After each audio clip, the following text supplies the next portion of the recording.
Welcome into the Bro 4 Squad podcast, where our training wheels protocol has officially, unofficially been shut off by us. I'm your host, Jeff Hornacek.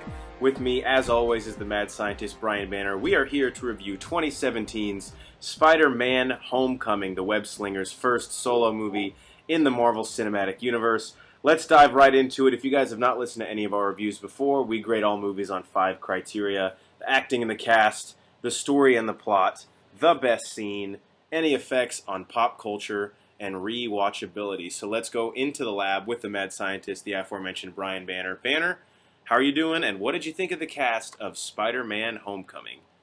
I'm not doing too bad. Overall, the cast I give like a B. Wasn't too bad. Tom Holland, as Spider-Man / Peter Parker.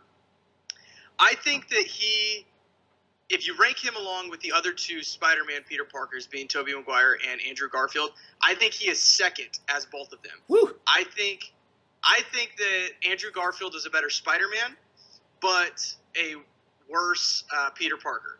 And obviously flip that for Tobey Maguire.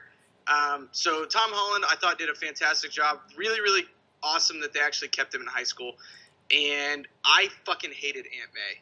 Really? Because I wanted to marry Marissa Tomei every time she came on the screen. Don't get me wrong, she was super cute, but she's incredible. As far as being Aunt May, I didn't feel like, she wasn't really like that mother figure that, I didn't buy that Tom Holland was trying to keep something from her. Yeah. Because they were more roommates than her being a guardian. Didn't really like that. And then I also didn't feel like she was struggling, because we know that Uncle Ben died. It's implied. Mm-hmm. I didn't feel like she was struggling with the fact that he's not around anymore. But yet Peter Parker was like, I can't tell her because she's been through so much. I didn't really feel like she had been through that much. I feel like if I asked her out on a date, she'd be like, yeah, let's go fucking party. You want shots? Yeah. I think one thing that the pod normally hates is when people don't show us, they tell us, and they told us with Aunt May. So that's one issue there. I'll go through some of the ancillary characters and some lesser-known actors that they gave some interesting performances. Jacob Batalon, who played Ned, I thought he was good. He was a good counterbalance to Tom Holland, but I'll say this, if he was in any more of the movie, I might have started to not like him. So he was in it the perfect amount. They didn't overdo it, but they were close. But he did a really good job.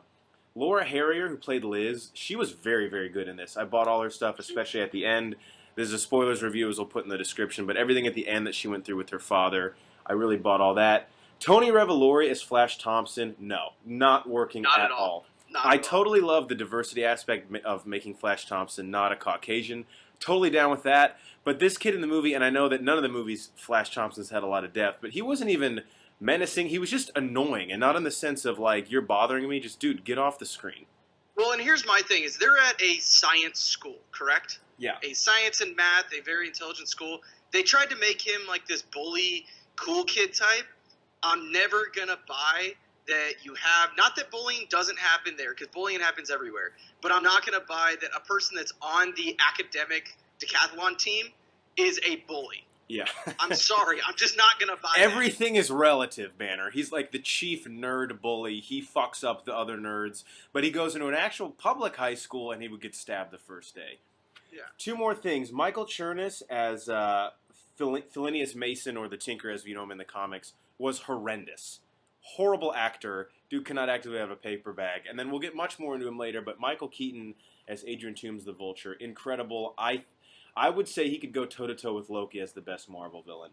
100%, especially after one movie. Exactly. So let's jump right into our second category, which is the story and the plot of Spider-Man Homecoming. And again, spoilers, as you'll see in the description of this. But Banner, what did you think of the story of Spider-Man Homecoming? They did a fantastic, fantastic job of having Peter Parker struggle with still being a high school kid, but also being a superhero, and trying to figure out how to balance the two lives, basically.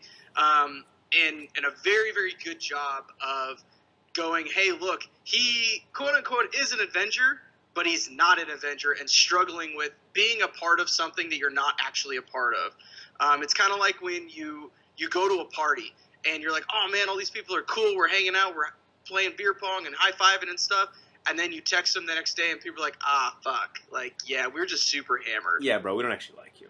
Yeah. I also loved the Vulture's point of view. Jeff, I know you have some really good stuff on that, so I'm going to let you take it from there with his storyline. Yeah, but first, I'll just echo what you said. I think this movie did a great job of being smaller stakes in the terms of everything was personal. It wasn't the end of the world. In fact, the whole point of the Vulture was he wanted to keep everything really, really quiet that he was doing, because he even admits, guys, we don't want to fucking deal with the Avengers. This thing will get shut down real quick. So, like you said, the stakes were Peter trying to balance his prepubescence, his coming of age, with this weird responsibility that he's been given that he doesn't quite know what to do with. And Adrian Toomes as the Vulture just has motivations that make sense, man. He's upset that his job was taken away from him. He wants to support his family and his daughter. And he's a little resentful of this world that he lives in, that he can't make an honest living. So he does what he knows, and he steals arms. And he did it in a way where he didn't want to attract attention. And I don't think he wanted to threaten Peter Parker, to hurt Peter Parker, but he was not left with much of a choice. And as a result, we get a villain who's better fleshed out, had more screen time than most any other Marvel villain, and at the same time is relatable. And you could actually, I think you and I talked about this prior to the pod, you could probably tell this whole movie from the Vulture's point of view and easily convince me that Tony Stark is the bad guy in it. One other thing I want to touch on real quick, and look, we are Marvel and DC on this pod. Geiger can't be with us tonight, but he usually reps the DC side. You and I loved Wonder Woman. You guys should go check out our review for that, because we just completely drool over it the whole time. People in the marketing campaign for Spider-Man Homecoming, everyone said, oh my god, enough Iron Man, we get it, it's Iron Man 4. Robert Downey Jr. and Tony Stark was very strategically placed in this movie. He was not in it too much at all. I thought he that was had to perfect. have been on set, like, what, maybe 5 days? Something like that. It just worked, man. Happy Hogan is in this movie more than Iron Man. Way more. And his presence was felt. We only got him in the suit, I believe, once, actually. Once. Him physically in the suit. We got the suit twice, maybe 3 times. Yeah, and every time that we needed it to be about Peter Parker, it was. So kudos to Marvel and Sony for strategically putting him in there. We knew that he was going to be in the marketing to sell the movie, but he did not overcrowd the film at all, which I really liked. Best scene. Banner, what do you got? I'm going to go with kind of the opening montage scene where they're getting us up to speed of where our story starts. Love that. And showing it through Peter Parker's phone of him filming his trip to Germany and his run through the Civil War storyline. I just really liked how they set that tone of, look, he is a high school kid. That's exactly what kids do these days. They live their lives through a lens. Everything would be on everything. It was like his Snapchat story, just like, it was okay, exactly like his Snapchat story, and it was perfectly done. It was awesome. You really get the feel of like how excited he is to be a part of this thing, but he doesn't even really know what the fuck he's a part of. Yeah. And then it goes into him sending Happy like 7,000 billion texts without a response of saying, hey, this is what I'm doing. You know, hey, this lady bought me a churro, so that was really nice. You know, I shouldn't have said that, but cool. So they really did a good job of setting the stage of he is a kid.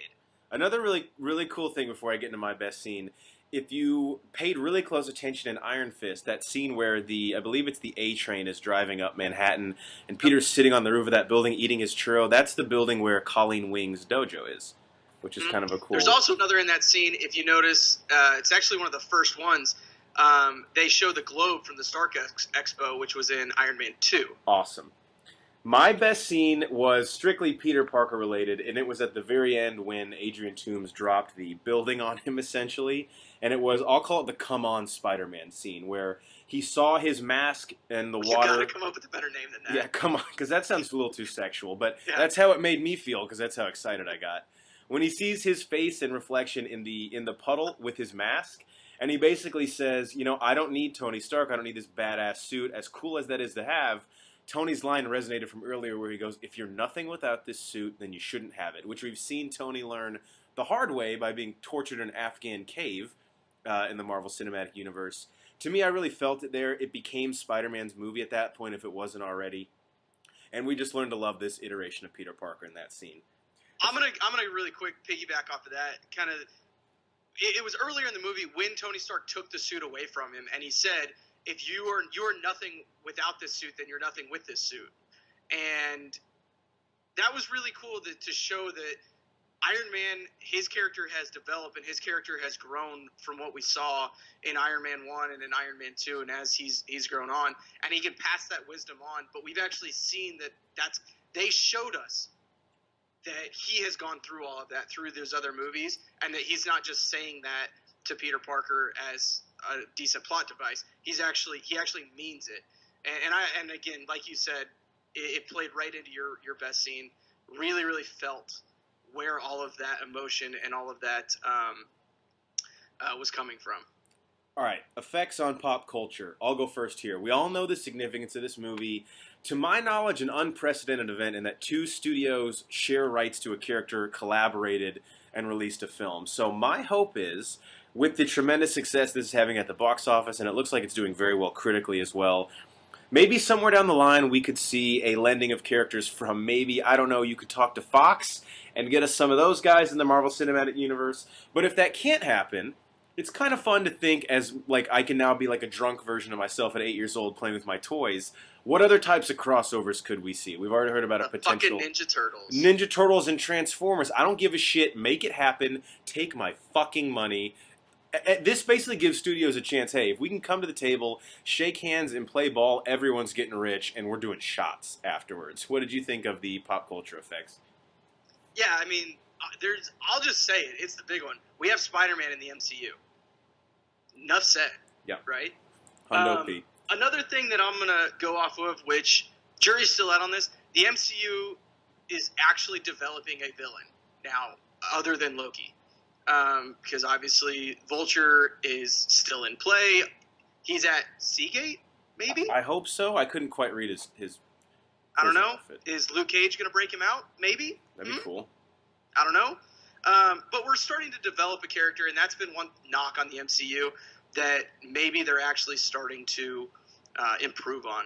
So, Jeff, rewatchability, where are you at on this one? So I really, really liked this movie. It was not as good as Wonder Woman, but that's not a slight at all because this movie still kicked ass. So it's still a fucking great movie. Exactly. I don't think I'll see it again in theaters, but for some reason this is one that I actually really want to buy on Blu-ray. And if it's on TV, I'll definitely watch it. It's too early for me. I need to kind of digest it more to say if it's my favorite Spider-Man, but I really enjoyed this film, and they'll be getting my money in some capacity. I just don't know if it's going to be in theaters or if I'll just buy the Blu-ray. How about you? Yeah, I don't think I'm going to go see it in theaters again. Definitely going to buy it on Blu-ray. For me, when we come to MCU movies, I always rate them against the other MCU movies just because we have a big enough sample size of them.